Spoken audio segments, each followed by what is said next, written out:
সুপ্রিয় শিক্ষার্থী, আজকে আপনাদের সামনে চমৎকার একটি অঙ্ক নিয়ে উপস্থিত হলাম। প্রথমে অঙ্কটি আমরা রিটেন প্রসেস করাবো, এরপরে শর্ট টিক্সে কীভাবে 2 থেকে 5 সেকেন্ডে করা যায় সেই প্রসেসটিও দেখাবো। প্রিয় শিক্ষার্থী, দেখেন মিস্টার তাজুর বেতন 10% কমার পরে সেই হ্রাসকৃত বেতন থেকে আবার 10% বাড়ানো হলো।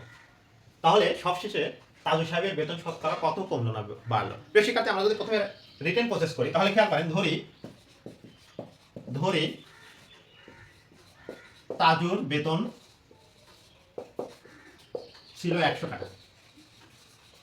প্রিয় শিক্ষার্থী, এই 100 টাকা থেকে যদি 10% কমে, সবসময় মাথায় রাখবেন যদি কোনো বেতন কমানো হয় তাহলে সেটা 100 থেকে কমায় দিবেন, যদি বাড়ানো হয় 100 থেকে বাড়ায় দিবেন, তাহলে খুব দ্রুত উত্তর করা যাবে। প্রিয় শিক্ষার্থী, তাহলে আমরা লিখতে পারি যে 10% কমার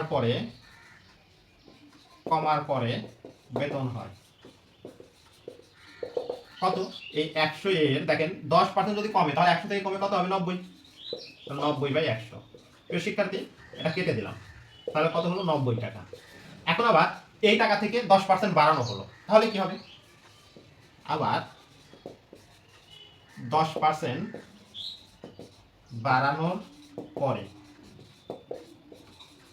বেতন হয়।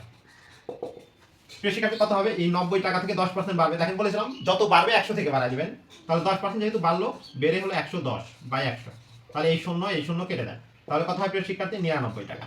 এখন দেখেন তার প্রথমে বেতন ছিল 100 টাকা, একবার কমলো, আবার সেখান থেকে বাড়লো, বাড়ার পরে হলো 99 টাকা। তাহলে শতকরা কমলো কত প্রিয় শিক্ষার্থী? শতকরা কমে 1%। সুতরাং শতকরা কমে 1%। 100 - 99 1%।